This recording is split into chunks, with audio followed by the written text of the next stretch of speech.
So please welcome to the stage Christopher FELTON from Mayo Clinic to discuss low-energy physiological biomarkers. I assume everyone can hear me. I'm Chris FELTON from the Mayo Clinic. This is my first tinyML summit that I've been to. I'm super excited. I think this whole thing is great.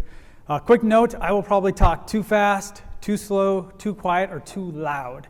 So if someone can build a tinyML model, embed it in a hearable, and give it to me to give that feedback to correct that, that would be great.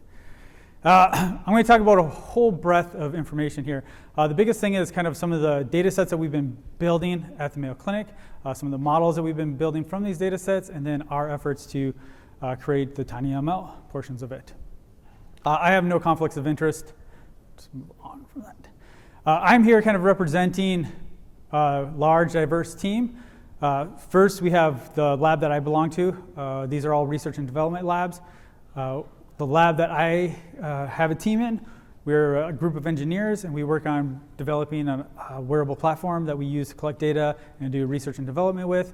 We also, this lab is led by Dr. Hyder, at least our efforts within that I'll be discussing. Another lab that we work with is led by Dr. David Holmes, who does a lot of the data analytics, model building, data analysis. He is also the founder and lead of the Mayo Clinic's ML AI course in their biomedical education. And we also work with a lot of the physiologists, anesthesiologists, a lot of the clinical side to do a lot of the human subject testing that we will talk about. So talk about some of the background. So in our lab, we've been developing these kind of wearable devices. We typically call it a platform for quite a while. So before I was even part of the lab, we use this for a lot of our research and development. We use this to capture a lot of the signals under different conditions, and we use it a lot to do kind of remote, free living, ambulatory data collection. One of the things that I'll point out here, does this work? Is in 2012, we actually did a data collection with a collection of elite climbers on Mount Everest. So we put devices on them, and we had a device at that point that collected the ECG accelerometer data for 2 weeks. So we collected all of this raw information for 2 weeks as these elite climbers summited Mount Everest. And this is actually a really good use case that represents a lot of what we do and a lot of our kind of interest and push into the tinyML space. Now, we are users of all the technology, all the great stuff that everyone is developing here. So we evaluate this technology, we put this technology to use. We're not as much creators of it. Then since then, we had a gap for a while where we had focused on other areas. And then we've really picked up what we kind of call our third generation of the wearable devices, where we're increasing the processing power in the devices, increasing the sensors, increasing just the capabilities in general. This is very similar to, I believe, like some of the other infographics that were presented, right? So we have our core technology that we work on, which is a collection of microelectronics, firmware and software that we use to collect the data, do our research into the platform. And then we have human subject testing that we do. A lot of this is in the clinic, and as I said, a lot of it is kind of free living remote data collection. And then we take that data we've captured, we kind of analyze it, look at it, decide if there's additional sensors we need, if we need more fidelity in the signals, or if we need less fidelity. And then you kind of have this look at if we need more sensors, and also look at the algorithm and model development, and determine if there's any changes, and kind of this kind of is a circular item. Well, this is very similar to some of the other, I think, flows that other people presented. Here is a picture of some of the hardware that we created. So we create this hardware. We do not sell a product, so this is just hardware that we use in our kind of research and development. We use it as an instrument for our data collection. But the architecture that we've built this around is intended to be modular and scalable. So on the bottom here, these are all the different device variants that we've created. I believe in here there's one CAD model, but there is physical embodiments of each of these devices that you see here. Most of these are actual photographs of the devices. So we've used these devices, we've created them to demonstrate technology in some aspect or collect data in some condition. This is our architecture. So our architecture is built around 4 different processing nodes. We have our sensor hub, we have what is kind of our master of ceremony. Then we also have just our wireless interface module. We also call the information subscriber subsystem. And then down here, we also had kind of this placeholder for additional processing. And we'll talk about that a little bit later as well. One of the things that was kind of interesting and near and dear to my heart is the sensor hub that we implemented is actually a low energy FPGA. And we used a project that I had worked on kind of almost in a previous life. It was an open source project called MyHDL. And so this is a Python-based HDL implementation. We built kind of a separate methodology that we use to implement all of our sensor hub, gathering all of our sensor data into this low energy FPGA. And one of the things that we did is that we really just used this kind of distributed control instead of having a embedded CPU in our design that controlled a whole bunch of I/O controllers. We just had very limited distributed control to control all of the serial buses that interface with all of our sensor transducers. So this is actually, like I said, just something that I find pretty interesting and we found to be fairly successful. FPGAs are kind of weird, right? So FPGAs, you have more space and you have can do stuff really fast. On the microcontroller side, you have necessarily not as much space, but you have a lot more time to play with in a very simple model. All right, so on to some of our data set creations and our human subject testing that we have been doing.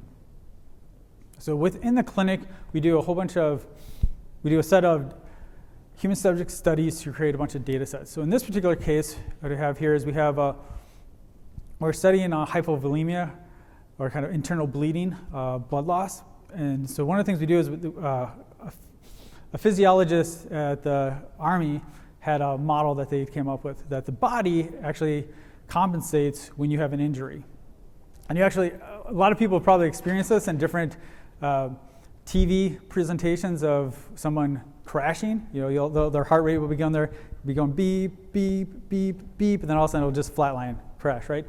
So the model that this individual came up with, Dr. Convertino, has said that your body actually kind of compensates. So instead of giving you kind of this gradual decline, that there's something going wrong, your body compensates until it just can't. And so it kind of has this compensatory reserve gas tank model. It's kind of like what he came with, and went down.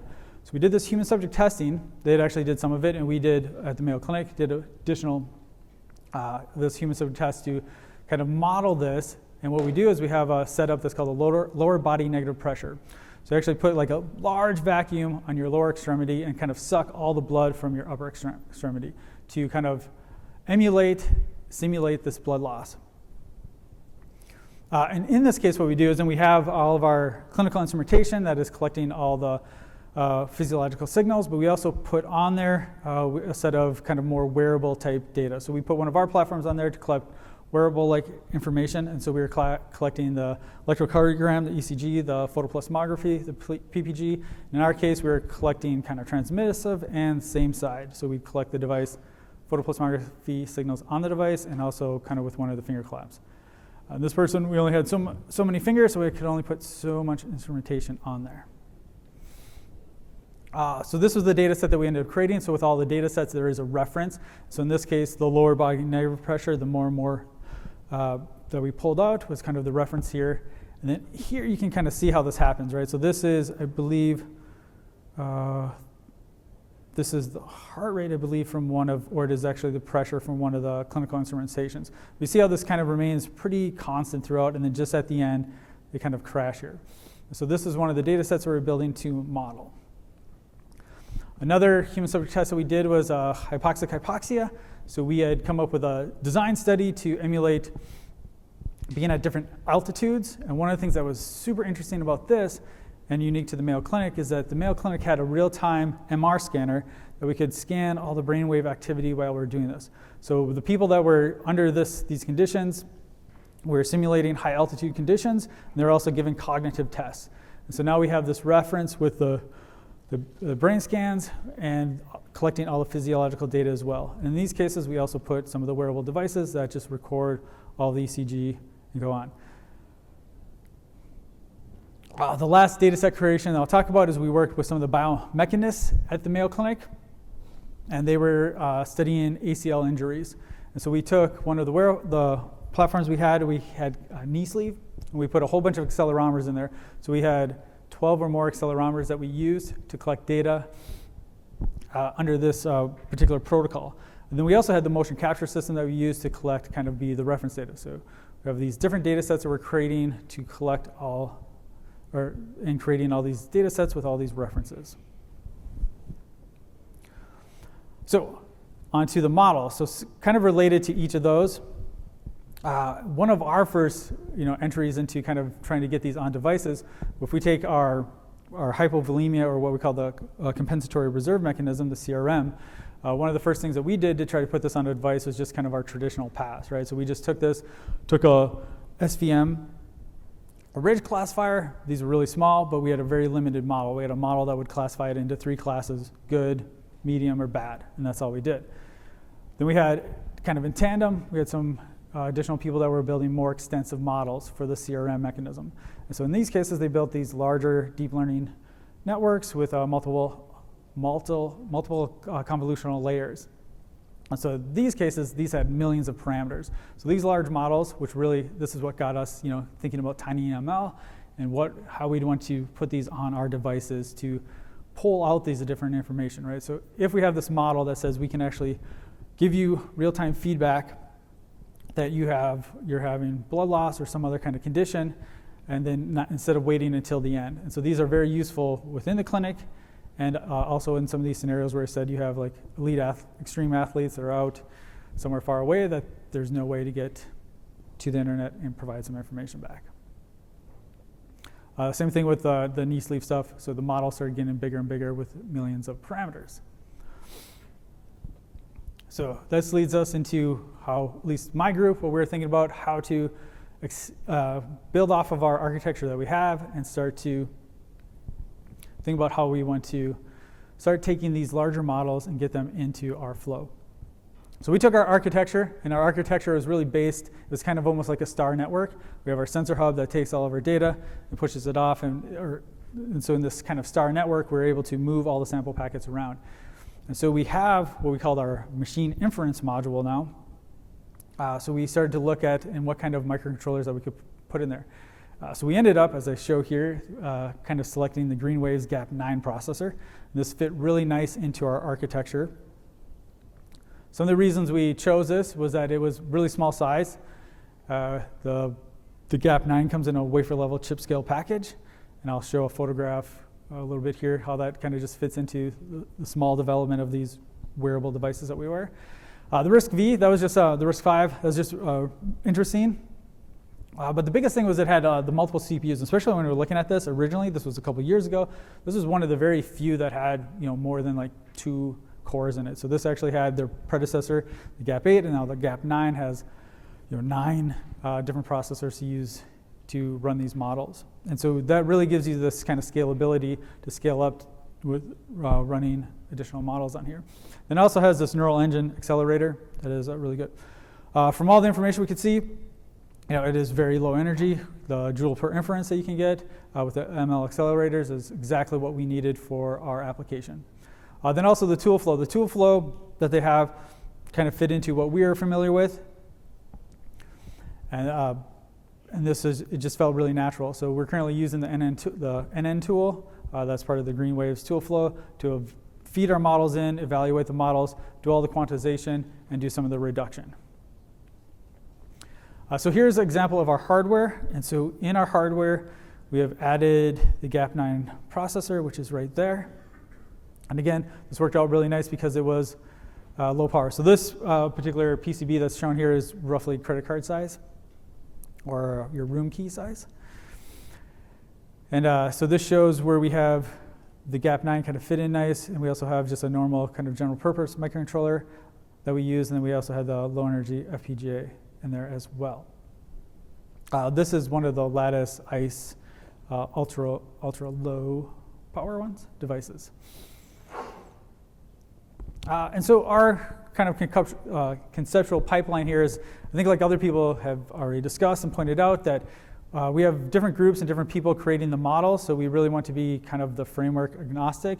And so we've been converting our models from whatever they're developed into an intermediate representation. If this is Onyx, or primarily we've been using Onyx for our flows.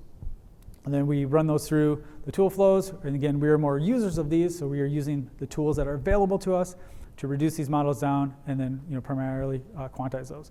And we'll load, and then we'll run those on the GAP9 on the hardware. I'll talk a little bit about our data flow through our system. So we have our sensor hub module that takes all these sensor streams. So we have multiple different sensors. If it comes from, I said, like the electrocardiogram, the ECG, the PPG, then other just environmental sensors. We even just include kind of barometric pressure, humidity, some of these sensors that are just are readily available. So our sensor hub will take this information and packetize it all into packets. And then we'll put a timestamp on each one of these packets. Currently, we will use a clock that has a 5 ppm or better stability. Currently, we're using a 3 ppm, and those are typically across temperature as well. So we have temperature compensated RTCs that we use to generate those. And with this being in the FPGA, we get very accurate timing, which each of the timestamps put into the sample packets. From there, the sample packets are kind of routed through the system, so we'll send them to what we call our SAM. It's our system analysis module. Or it could be our master of ceremony, because it actually directs all the packets through the system as well. And then there, it will either just forward sample packets right over to the GAP9, where we'll do either processing on the raw information, or also our SAM does some extraction of information as well. So from a lot of these signals, we extract what people consider basic vitals, heart rate, and other information. So the information that will be forwarded to our kind of machine inference engine will be the vitals, summary packets from the SAM, and the raw samples. Now the GAP, or our memory inference module, or the GAP here, will take all that and generate additional physiologic parameter or summary packets and send those back to the SAM to either be fed onto our wireless interface module or information subscriber, or be sent back to the sensor hub to be just recorded in the non-volatile memory. So one last thing that I'll discuss here briefly is that one of the things that we have, one of our use cases, is that as I mentioned, we collect a lot of data in kind of remote, free living, ambulatory conditions. And so what we have here is we actually have, this is ECG data that was recorded from a dive. So this was actually this was a dive down at like 6 to 8 meters. In this particular case, there wasn't a whole lot of motion going on in this particular case, but we still were just using dry contact. It wasn't dry when they were diving, but we just used kind of the standard chest strap, dry contact leads. So we used this device with a waterproof enclosure that we had put around our device and collected this data. Now in these cases, we want to build a model so that we could clean up this, right? So we want to see if we can regenerate this actual ECG signal. And the reason we want to do that is that some of the models and some of the information that we have will require some of these additional features in the signals to pull out whatever physiological parameter that we're working on. And so a similar case, this is also someone under really high motion. In both these cases, you can extract the heart rate from both of these, but for some of the advanced development, you still want to see if you can regenerate those signals. So these are one of the things we've done. So we've created a model. We've created a generative model that will take the noisy ECG signals. This is just a one kind of R to R ECG snippet. I'll take these and generate and then clean these up. So this is an example of actual data being fed in. This is synthetic data in this case, and then cleaning that up. So these are one of the use cases for us, and then these need to run on the device so that we can have that to run, feed that into the other models. All right. I know it's lunch, and we were over a little bit, so I went relatively quick. So I know that was a lot of information. I will be here all day, so if anyone has questions, feel free to come up and talk to me, and I'll be here tomorrow as well. But kind of just in conclusion, I talked through kind of the data sets that we've been building, the physiological data sets that we've been building at the Mayo Clinic, the models that we're generating from these physiological data sets, and then putting these models on devices. All right. Any questions? Good. Thank you.